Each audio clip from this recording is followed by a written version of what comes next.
Hello दोस्तों, math with Salim channel पर आपका स्वागत है। हम अपकलन के अनुप्रयोग पढ़ रहे हैं, जिसमें हमारा टॉपिक चल रहा है वर्धमान तथा ह्रासमान, इंक्रीजिंग एंड डिक्रीजिंग फंक्शन, जिसकी हम 3 वीडियो क्लास हो चुकी हैं और आज चौथी वीडियो क्लास है ये। आज हमारे सभी स्टूडेंट्स बहुत सुंदर सुंदर चेहरों के साथ आए हैं और मुस्कुरा रहे हैं। चलिए आज हम पढ़ते हैं। पहले आज देखें ASTC का फार्मूला देखें। आज आप ASTC सब समझ में आया? ASTC, A का मतलब होता है ऑल पॉजिटिव, ऑल पॉजिटिव मतलब सभी धनात्मक, सभी कैसे होंगे? धनात्मक। और S का मतलब होता है साइन पॉजिटिव, साइन पॉजिटिव मतलब केवल साइन धनात्मक होगा। और T का मतलब होता है टेन पॉजिटिव, क्या होता है? टेन पॉजिटिव यानी 10 प्लस का होगा, सही है। और C का मतलब होता है कॉस पॉजिटिव, पॉजिटिव यानी कि कॉस होगा प्लस का। समझ में बात आई? बिल्कुल ध्यान समझेंगे और आज बहुत अच्छे सवाल देखेंगे आज। इसे कहते हैं निर्देशांक तंत्र। क्या कहते हैं इसे? निर्देशांक तंत्र। ये इसका मूल बिंदु कहलाता है। और ये यहाँ पर जो कोण होता है, यहाँ 0 से कहानी शुरू होती है, यहाँ 0 डिग्री, और यहाँ पे कितना होता है? 90, यहाँ 180, और 180 में 90 और जोड़ दो तो यहाँ 270, और 270 में 90 और जोड़ो तो यहाँ 360 वापस से आ जाता है, आ जाता है। अच्छा, एक चीज़ और आपको पता होना चाहिए, जैसे कोण 90 डिग्री है तो इसका रेडियन में मान क्या? ये डिग्री में वैल्यू होती है। अगर किसी हम डिग्री के कोण को रेडियन में बदलते हैं तो π/180 से गुणा कर देते हैं, तो 90 दूनी 180 यानी 90 का मतलब होता है π/2। अब आप बताते जाइए, जैसे ये 0 तो यहाँ पे 90, इसका मतलब है ये π/2 है, सही। और 90 में यहाँ कितना होगा? 180, 180 का मतलब पाई, और यहाँ पे कितना होगा? 270 यानी कि पाई में कौन जुड़ेगा? π/2। तो पाई में π/2 और जोड़ो तो कितना आएगा बताएंगे? 2 और 1 3 π/2। समझ में बात आ रही है? और यहाँ पे फिर π/2 जोड़ लो तो कितना हो जाएगा? 2 पाई, या फिर यहाँ हो जाएगा 2 पाई। एक एक चीज को समझना भाई साहब, ठीक है? बिल्कुल सुकून के साथ। इस वाले को हम कहते हैं प्रथम चतुर्थांश। किसे कहते हैं? प्रथम चतुर्थांश, फर्स्ट क्वाड्रेंट कहते हैं अंग्रेजी में। इसे कहते हैं हम द्वितीय चतुर्थांश, द्वितीय चतुर्थांश। समझ में आई बात? और इसे हम कहते हैं तृतीय चतुर्थांश, चतुर्थांश। चतुर्थांश का मतलब चौथा हिस्सा है, हाँ आप समझ रहे हो। और इसे कहते हैं तृतीय मतलब चौथा चतुर्थांश, चौथा चतुर्थांश,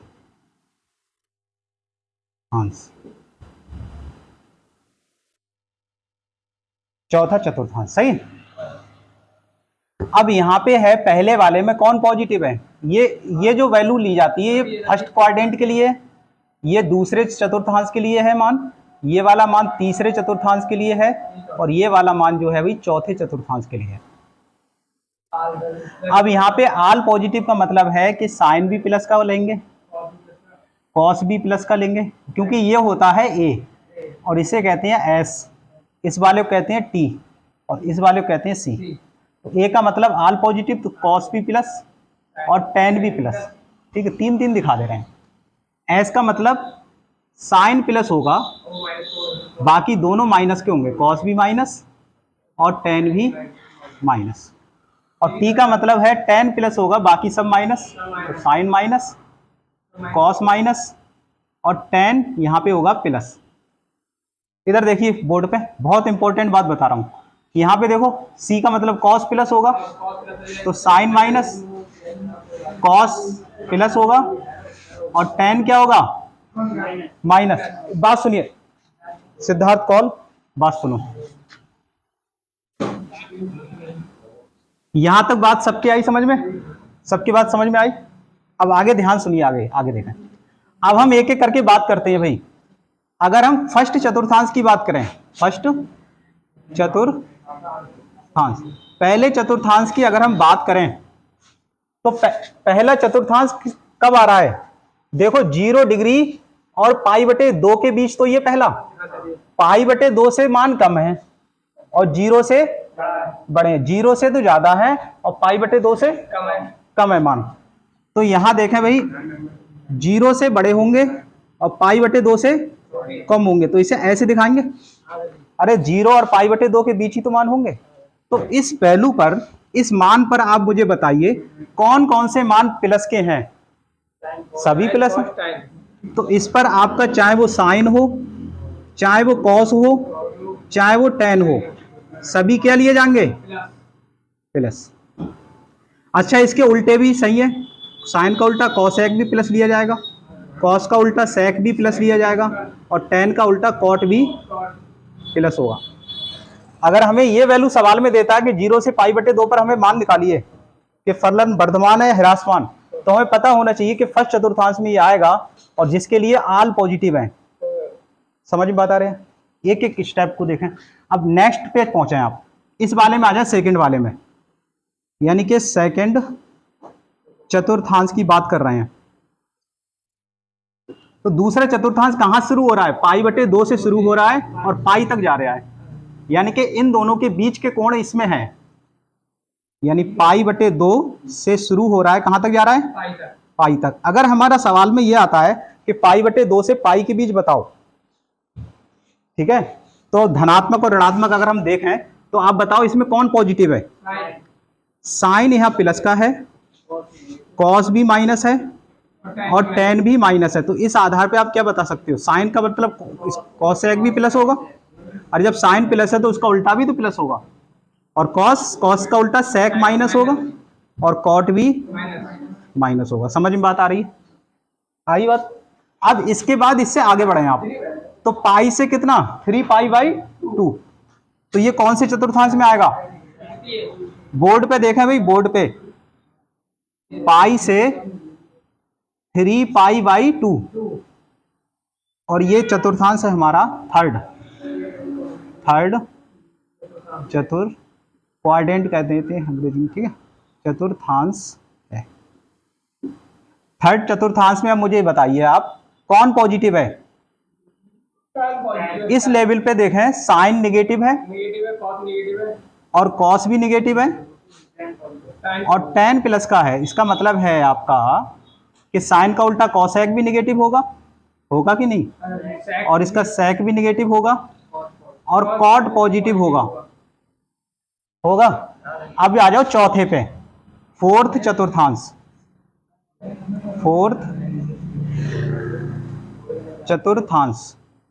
चौथे चतुर्थांश में बात करें तो कहां से शुरू हुआ है? बताइए, चौथा कहां शुरू हुआ? यहां से शुरू हुआ और कहां तक गया? 2 पाई तक। कहां तक गया? 2 पाई तक, 0 नहीं। तो 3 पाई बाई 2 से हमारा कहां तक गया है? 2 पाई तक। सही। तो इस लेवल पे आप बताइए मुझे, साइन माइनस का है, कॉस प्लस का है और टेन माइनस का। अब देखो, बहुत अच्छे अच्छे सवालों के आंसर बड़ा आसानी से दे रहे होगे तुम। तो साइन का क्या उल्टा होगा? कॉसेक माइनस होगा, और कॉस का सेक प्लस का होगा, और टेन का कॉट भी माइनस होगा। समझ में बात आ रही है ये वाली? कोई ऐसा व्यक्ति जिसके समझ में ये ना आया हो? सबके आ गया? ठीक, तो इतना उतार लीजिए आप। देखिए सवाल है, फलन f(x) बराबर log sin x 0 से पाई बटे 2 पे निरंतर वर्धमान सिद्ध करना है और पाई बटे 2 से पाई पे निरंतर ह्रासमान सिद्ध करना है। देखो, तो हल देखें, फलन क्या है? f(x) = log sin x। अब इसका x के सापेक्ष आप अपकलन करें,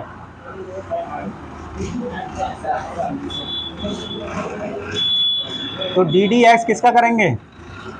f(x) का, और डी डी एक्स हम अवकलन करेंगे लॉग साइन एक्स का। सही है, बताइए एफ एक्स का अवकलन एफ डैश एक्स। सिद्धार्थ बताओ लॉग साइन एक्स का अवकलन 1/sin x। बहुत ही बढ़िया। और साइन एक्स का हम दोबारा करेंगे, तो साइन एक्स का आप दोबारा कर लीजिए इस तरीके से। तो एफ डैश एक्स तो आएगा 1/sin x और साइन एक्स का दोबारा यानी कि कॉज एक्स, क्योंकि इसे हम टी मानते हैं। लॉग टी का 1/t जिसे टी माना उसका दोबारा। अब कॉज बटे साइन क्या आएगा बताओ? कॉट आएगा, बराबर आ जाएगा कॉट एक्स। ठीक है, कॉट एक्स। तो अब यहां पे आप ये बताइए मुझे, क्रांतिक बिंदु के लिए क्या करते हैं?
हेलो दोस्तों, कल हम क्लास रिकॉर्ड कर रहे थे कोचिंग से, लेकिन अचानक माइक डाउन हो गया जिसके कारण पूरी क्लास रिकॉर्ड नहीं हो पाई। इसका बहुत अफसोस है।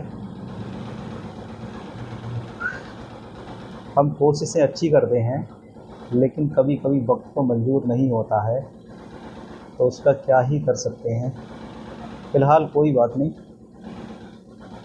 मैं आज आपको बहुत अच्छे सवाल करा रहा हूँ कॉपी पर। पहला सवाल है हमारा, सिद्ध कीजिए कि y बराबर 4 sin थीटा बटे 2 plus cos theta minus theta theta पर एक वर्धमान फलन है, ये हमें सिद्ध करना है। चलिए सवाल को हम आगे बढ़ा रहे हैं और इसका हल देखते हैं। हल y इज इक्वल टू दे रखा है हमें 4 sin theta divide by 2 plus cos theta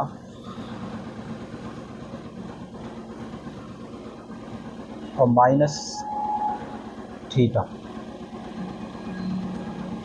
अब इसका हम थीटा के सापेक्ष अवकलन करेंगे। थीटा के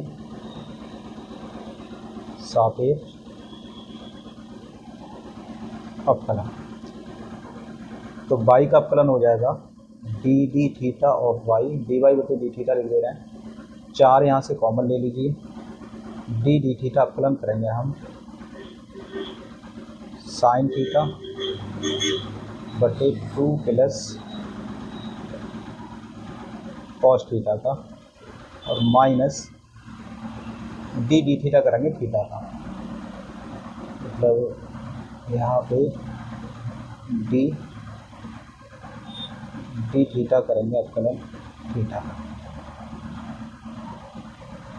डी डी थीटा अवकलन करेंगे थीटा का।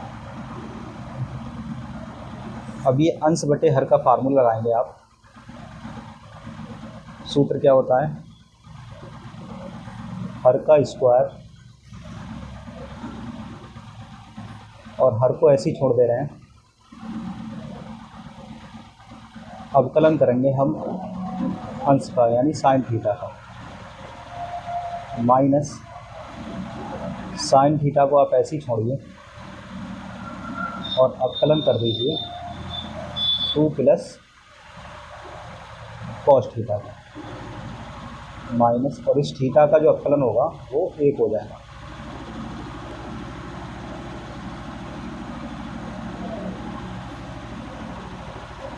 तो यहाँ से हो गया 4, 2 प्लस कॉस थीटा, और साइन थीटा का अवकलन होता है cos theta, minus sine theta, 2 का अवकलन 0 और कॉस थीटा का माइनस साइन थीटा, और बटे में आ जाएगा हमारा 2 प्लस कॉस थीटा का होल स्क्वायर -1 ऐसे। आगे देखते हैं, 4 कॉस थीटा से मल्टीप्लाई करेंगे तो हो जाएगा 2 कॉस थीटा, कॉस कॉस की गुणा हो जाएगी cos square theta, minus minus plus sine sine की गुणा हो जाएगी साइन स्क्वायर थीटा, बटे में 2 प्लस कॉस थीटा का होल स्क्वायर -1। अब यहाँ पे 4 2 कॉस थीटा, ये फार्मूला हमारा 1 होता है, sine square plus cos square theta 1, और बटे में आ जाएगा 2 प्लस कॉस थीटा का whole square -1। 2 plus cos theta, यहाँ से एलसीएम ले ले रहे हैं, 2 प्लस कॉस थीटा का होल स्क्वायर एलसीएम ले ले रहे हैं, तो 4 से अंदर गुणा कर लो, 4 दूनी 8 कॉस थीटा प्लस 4 एकम 4, और इससे 1 की मल्टीप्लाई हो जाएगी तो आ जाएगा -2 प्लस कॉस थीटा का होल स्क्वायर। यहाँ पे आ जाएगा 8 कॉस थीटा प्लस 4 माइनस इसका होल स्क्वायर खोलते हैं, 2 दूनी 4 plus cos square theta plus 4 cos theta, और बटे में आ जाएगा 2 प्लस कॉस थीटा का होल स्क्वायर। अब यहाँ से देखेंगे 8 कॉस थीटा प्लस का 4, माइनस से अंदर गुणा कर दो -4, माइनस का कॉस स्क्वायर थीटा माइनस का 4 कॉस थीटा, बटे में आ जाएगा 2 प्लस कॉस थीटा का होल स्क्वायर। 4 से 4 ये फिनिश हो जाएंगे, और यहाँ पे 8 कॉस थीटा में से 4 कॉस थीटा घटा दे रहे हैं तो बचेगा प्लस का 4 कॉस थीटा। यहाँ क्या बचा, इधर बचा प्लस का 4 कॉस थीटा, यहाँ देख लीजिए फिर से 8 कॉस 4 से 4 कॉस थीटा बचा, और माइनस कॉस स्क्वायर थीटा, ये बचा माइनस कॉस स्क्वायर थीटा, बटे में आ जाएगा 2 प्लस कॉस थीटा का होल स्क्वायर। अब यहाँ पे हम कॉस थीटा को कॉमन ले ले रहे हैं तो आएगा यहाँ पे 4 माइनस कॉस थीटा, और बटे में आ जाएगा 2 प्लस कॉस थीटा का whole square, 2 plus cos theta का होल स्क्वायर, और ये क्या आ जाएगा हमारा dy बटे डी थीटा की वैल्यू। यहाँ पर ये सवाल में लिखने से रह गया था हमारा, ये जो हमें चेक करना है, ये चेक करना है 0 से पाई बटे 2 पर हमसे ये पूछ रहा है कि ये वर्धमान फलन है 0 से पाई बटे 2 पर। चलिए अब देखते हैं, तो 0 से पाई बटे 2 पर 2 प्लस कॉस थीटा, आप बताइए कैसा होगा। 0 से पाई बटे 2 पर कॉस की हर वैल्यू पॉजिटिव रहती है, और ये ऑलरेडी पॉजिटिव है, उसका फिर स्क्वायर भी है, तो ये रहेगा हमारा पॉजिटिव। अब 0 से पाई बाई 2 पर आप ज्ञात करेंगे 4 माइनस कॉस थीटा, तो कॉस थीटा की वैल्यू 0 से पाई बाई 2 पर पॉजिटिव रहती है। अब 4 में से अगर ये, और कॉस थीटा की जो वैल्यू होती है वो -1 से ये थीटा पर ये होती है, इनके बीच रहती है वैल्यू। तो यहाँ पर क्या है, अब 1 होगा भी, अगर बड़ी से बड़ी वैल्यू यहाँ पे 1 हो भी गई तो 4 में से 1 घटा 3, यानी यह संख्या 4 बहुत बड़ी है कॉस थीटा की वैल्यू के मुकाबले, तो ये हमेशा ये भी आएगा पॉजिटिव। अब 0 से π/2 पर आप बात करते हैं इस cos थीटा की। तो cos थीटा की वैल्यू पहले चतुर्थांश में आता है ये, और फर्स्ट चतुर्थांश में cos कैसे रहता है? पॉजिटिव। तो ये भी पॉजिटिव क्यों? क्योंकि प्रथम चतुर्थांश में आता है।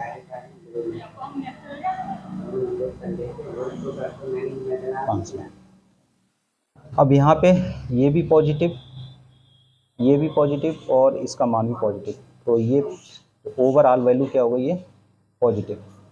तो यहाँ dy/d थीटा की जो ओवरऑल वैल्यू हो गई वो हो गई पॉजिटिव।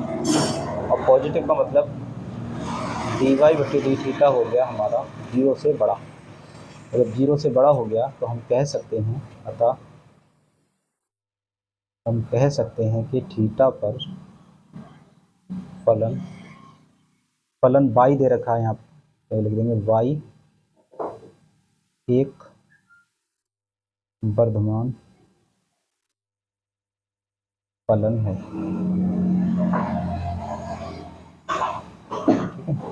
ये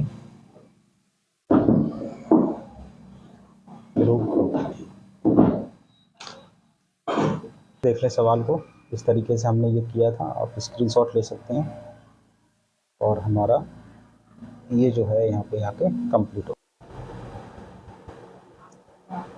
हमारा सवाल है कि किस अंतराल में f(x) x की power 100 plus sin x minus 1 द्वारा प्रदत्त फलन f ह्रासमान है। इसमें हमें बताना है कि 0,1 पर ह्रासमान है या π/2 पाई पर ह्रासमान है, 0 से π/2 पर, या इनमें से कोई नहीं। चलिए सवाल को हम हल करते हैं। सवाल जो दे रखा है वो उतारते हैं। f(x) की जो वैल्यू है हमारी x की पावर 100 प्लस sin x और माइनस 1, x के सापेक्ष इसका अपलन करते हैं।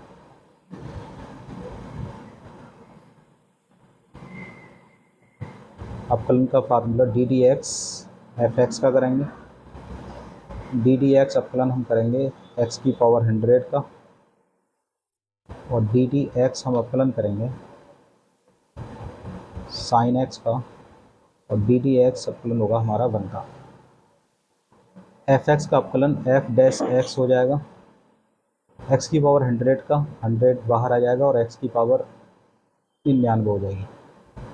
sin x का अपकलन आप जानते हैं cos x होता है प्लस का, और 1 का 0 होता है, वो लिख नहीं रहा है। अब ये वैल्यू आई आपकी। अब यहाँ पे एक एक करके हम चेक कर रहे हैं। सबसे पहले 0, a नंबर का चेक कर रहे हैं। 0,1 पर देखते हैं f'(x) की वैल्यू पॉजिटिव आएगी या नेगेटिव, देखते हैं। अब 0 और 1 के बीच की जो संख्या होगी वो एक पॉजिटिव नंबर होगा, और पॉजिटिव नंबर जब आप इसमें रखेंगे और यहाँ रखेंगे तो ओवरऑल संख्या जो आएगी वो पॉजिटिव आएगी, क्योंकि इसमें ये वैल्यू पॉजिटिव आएगी और cos x भी पॉजिटिव आएगा। तो 0 से बन रही ये पॉजिटिव आएगी, या फिर हम ये कह दें कि f'(x) बड़ा होगा 0 से, और जब ये 0 से बड़ा होगा तो इसका मतलब है फलन जो है 0,1 पर वर्धमान होगा। हमें पूछ रहा है ह्रासमान और आया ये वर्धमान, तो इसका मतलब ए तो गलत है।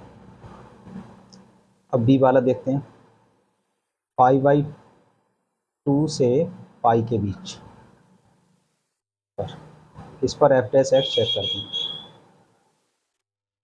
π/2 से पाई पर यानी 90 से 180 के बीच जो है cos x की वैल्यू तो नेगेटिव होगी, लेकिन ये जो वैल्यू है ये वैल्यू बहुत बड़ी है। π/2 से पाई के बीच कोई भी मान रखेंगे तो ये जो वैल्यू है बहुत ही ज़्यादा बड़ी है, जिसके कारण इन दोनों का जो रिजल्ट आएगा वो पॉजिटिव ही रहने वाला है। तो हम यहाँ पे ये कहें पॉजिटिव होगा, या फिर यहाँ पर ही वही कंडीशन f'(x) 0 से बड़ा होगा तो π/2, पाई पर फलन वर्धमान होगा। अब सी नंबर का चेक कर रहे हैं हम, 0 से π/2 पर। 0 से π/2 पर एफ डैश एक्स, 0 से π/2 पर कॉज एक्स पॉजिटिव रहता है, ये ऑलरेडी पॉजिटिव है तो हमारा ये भी मान पॉजिटिव ही रहेगा, या फिर यहाँ पर भी हम वही लिखें एफ डैश एक्स 0 से बड़ा होगा, तो 0 से π/2 पर फलन कैसा होगा, इस पर भी ये वर्धमान होगा। तो फिर ऑप्शन नंबर डी बचा, इनमें से कोई नहीं, इनमें से कोई नहीं, बस यही वाला आंसर आपका सही है। तो इसका उत्तर है आपका विकल्प डी। ठीक है, ये आपका उत्तर हो गया। ठीक है, ये सवाल था। अब हम अगला सवाल है हमारा, अंतराल ज्ञात कीजिए जिसमें एफ एक्स दे रखा है हमें sign x plus cos x, 0 से एक्स जो है 0 के बराबर है और 0 से बड़ा है, और 2π से एक्स छोटा है और बराबर भी है। प्रदत्त फलन में वर्धमान या ह्रासमान आपसे पूछ रहा है। एक बात आप बताइए कि इस चीज़ को हम कैसे लिखते हैं। इसको हम लिखते हैं इस तरीके से 0, 2π, यानी x जो है वो बिलोंग कर रहा है 0 से 2π के बीच। चलिए अब सवाल को हल करते हैं, सॉल्यूशन है इसका, देखते हैं। गिवन फलन है f x is equal to sine x plus cos x, sine x plus cos x. अब इसका x के सापेक्ष अवकलन,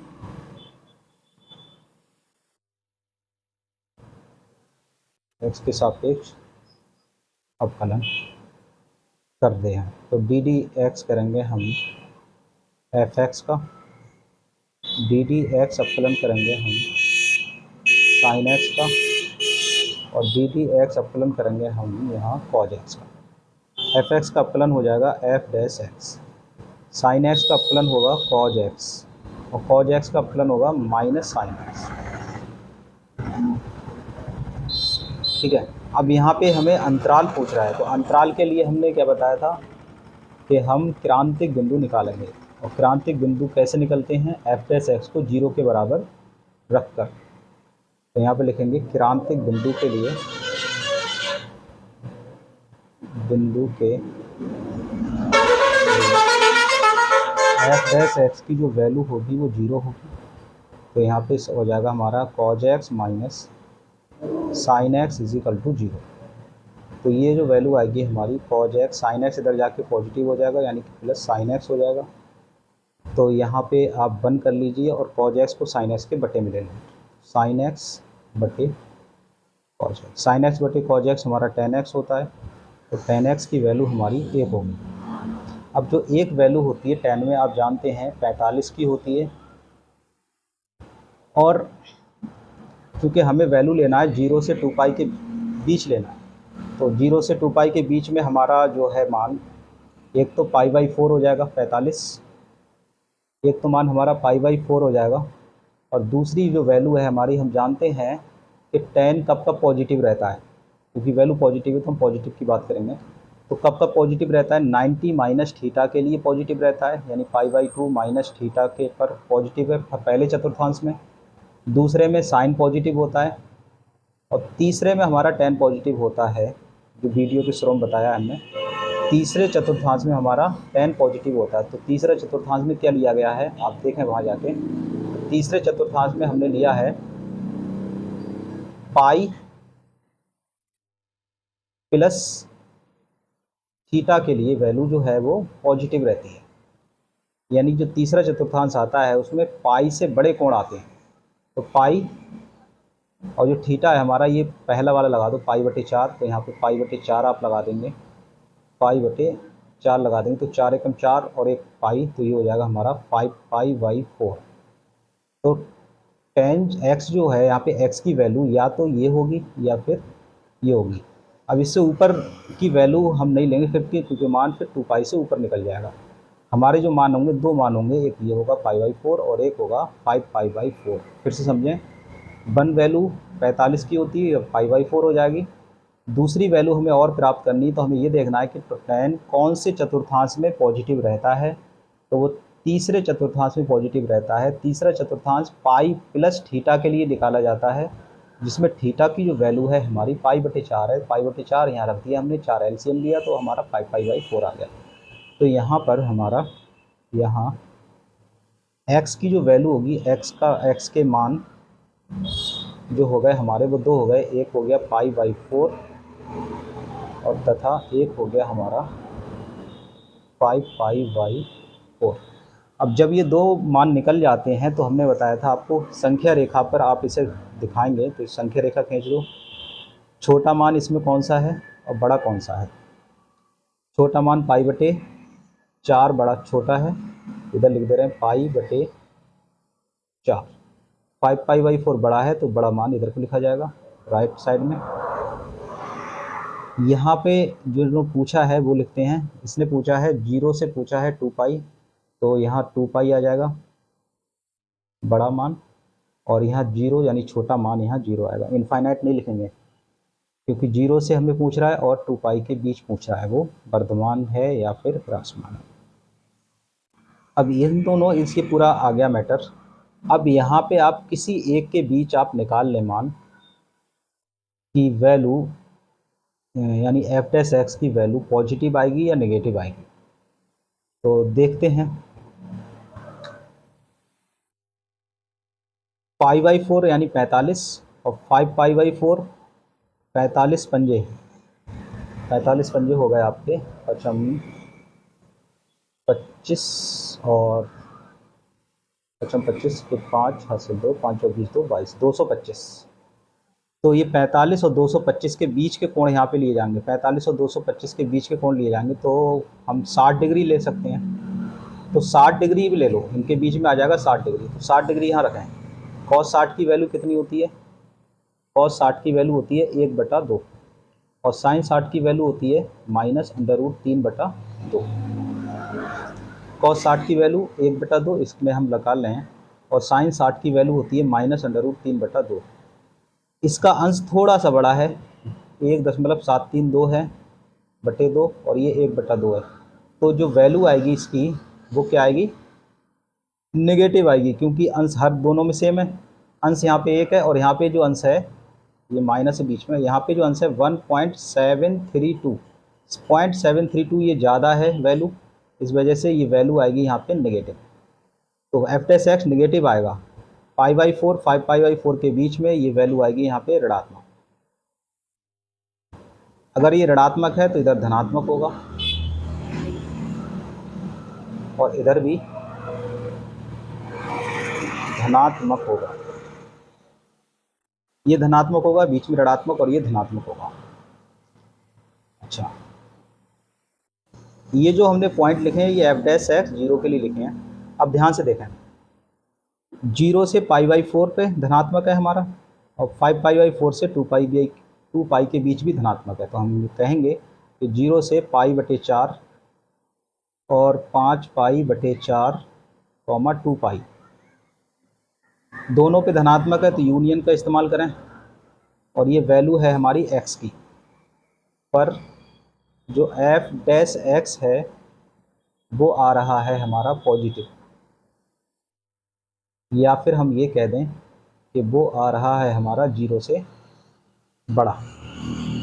0 से बड़ा आ रहा है, तो अगर 0 से ये बड़ा है तो हम कहेंगे कि 0, π/4 यूनियन 5π/4 2π के बीच जो फलन है वो 0 से बड़ा है, तो इसका मतलब वर्धमान है। फलन f(x) वर्धमान है। पहला आंसर हमारा ये हुआ। ऋणात्मक हमारा इसके बीच है, तो हम यहाँ कह दे रहे हैं कि π/4 5π/4 ये x की वैल्यू है, पर f' जो है वो हमारा नेगेटिव आ रहा है, या फिर हम कह दें कि f' जो है वो 0 से छोटा आ रहा है। तो ये हो जाएगा हमारा π/4 5π/4 पर जो फलन है f(x) वो कैसा है? ह्रासमान है। यही हमारा उत्तर है, क्योंकि हमसे केवल ये पूछ रहा था किन पे वर्धमान है, किस पे ह्रासमान है। पूरा सवाल ये है। ये आपका रफ कार्य है। कितना आप स्क्रीनशॉट ले लें यहाँ से और आप उतार लें।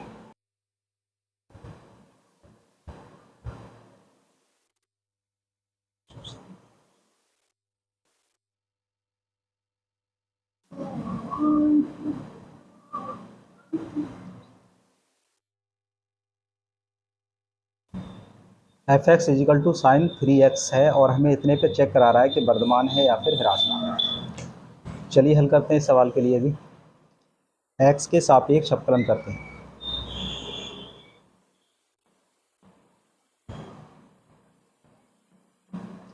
तो डी डी एक्स अवकलन करेंगे हम एफ एक्स का, और डी डी एक्स अवकलन करेंगे हम यहाँ पे साइन 3x का।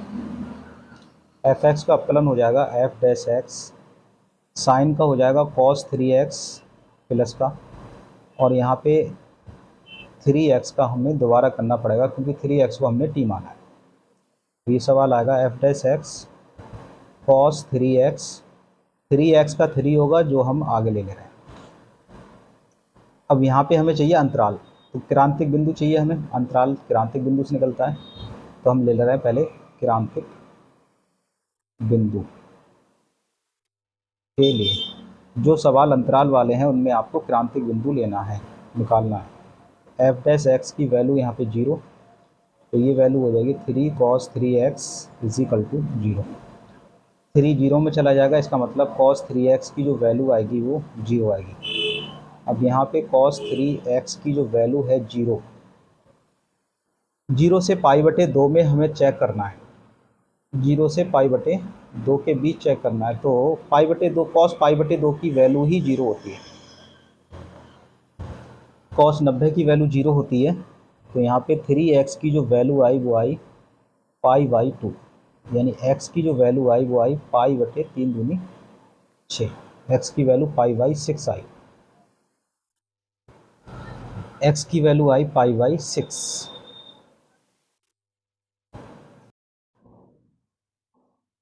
हाँ, यहाँ पे x की वैल्यू आई आपकी π/6।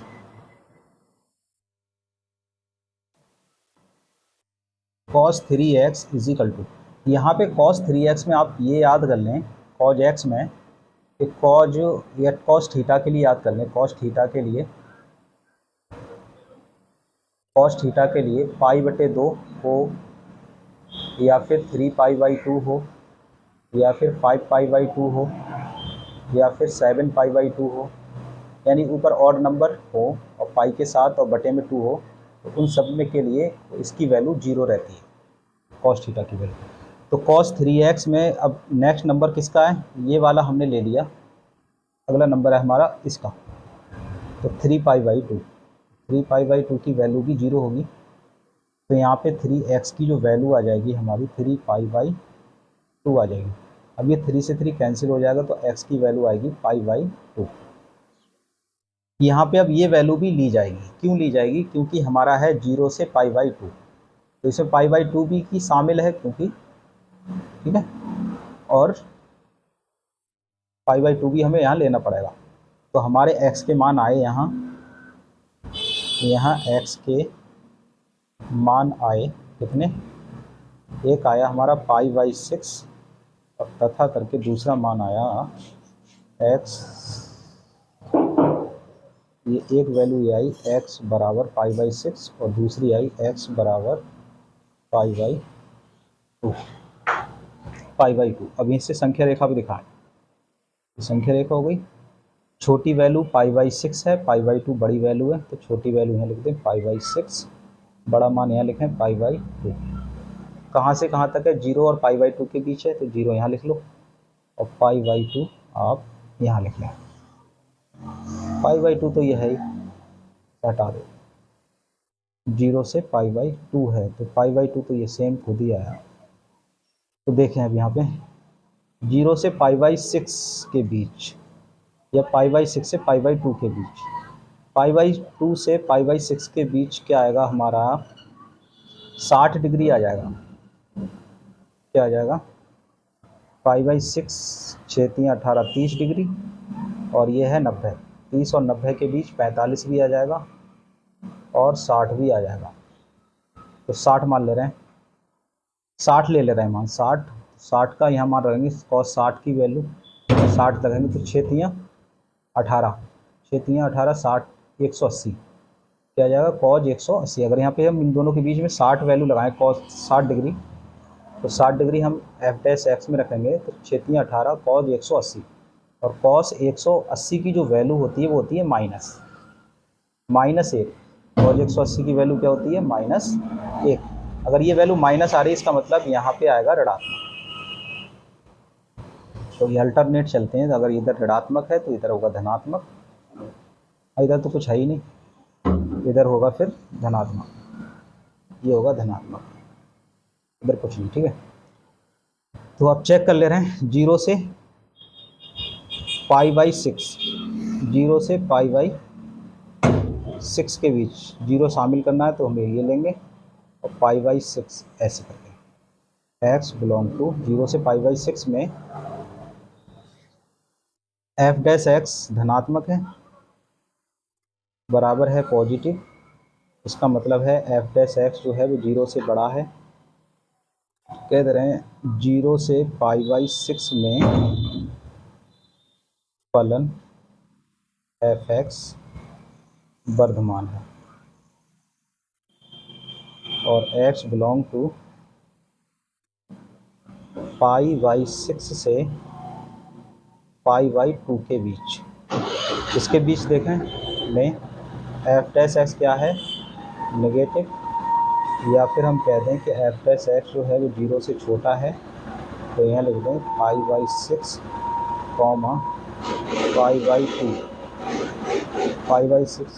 π/2 पर f(x) कैसा है ऋणात्मक है तो ह्रासमान। ये हमारा उत्तर हो गया। ठीक है, ये पूरा सवाल था हमारा जिसका हमने हल ज्ञात किया। सवाल है हमारा, सिद्ध कीजिए कि फलन f(x) log modulus cos x 0 से π/2 में वर्धमान है और 3π/2, 2π में ह्रासमान है। चलिए अब इसका हल देखते हैं। इसका हल करते हैं हम। तो हल देखें, f(x) जो दे रखा है हमें log मॉडुलस cos x, इसका x के सापेक्ष अवकलन।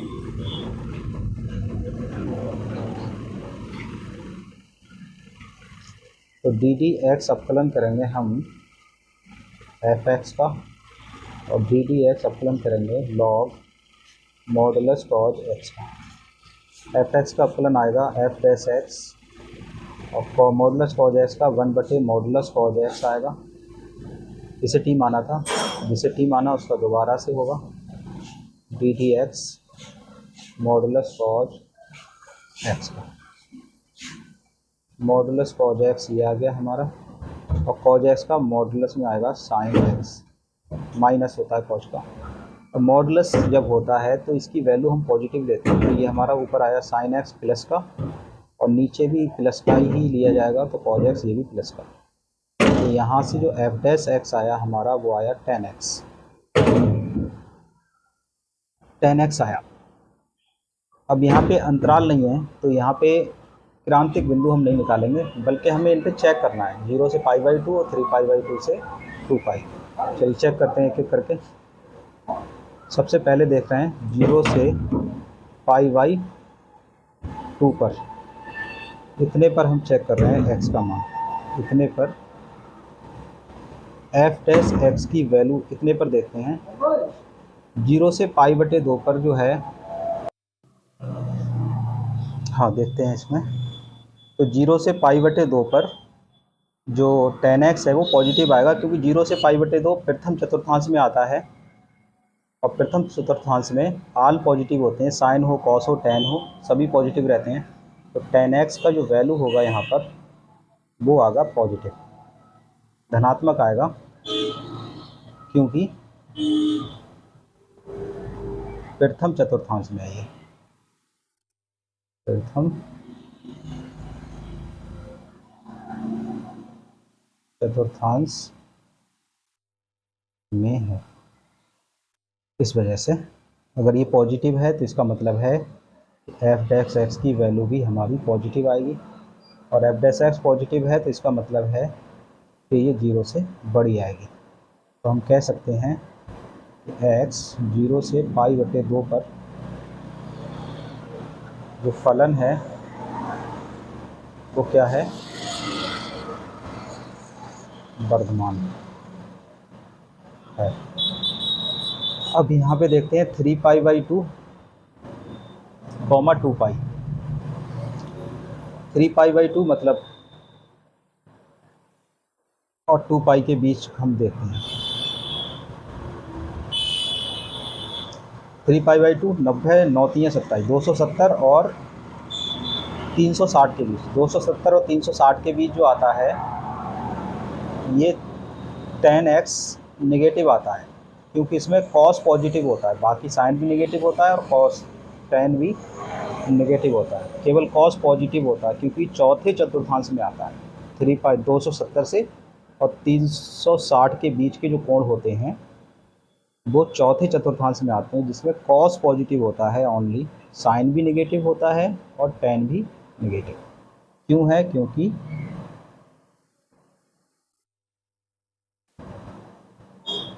चतुर्थांश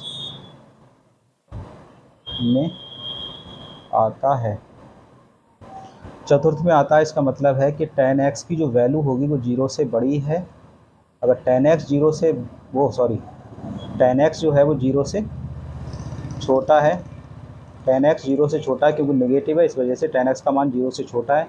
अगर tan x 0 से छोटा है तो इसका मतलब है कि f डैश x 0 से छोटा है, और f डैश x 0 से छोटा है तो हम कह सकते हैं कि 3π/2, 2π पर फलन f(x) जो है वो ह्रासमान है। यही हमें सिद्ध करना था। देखिए सवाल, 0 से π/2 में वर्धमान था जो कि बैठ गया, और 3π/2 2π के बीच ह्रासमान था जो कि हमारा परफेक्ट आंसर आ गया। ठीक है, ये सवाल भी हमारा कंप्लीट हुआ।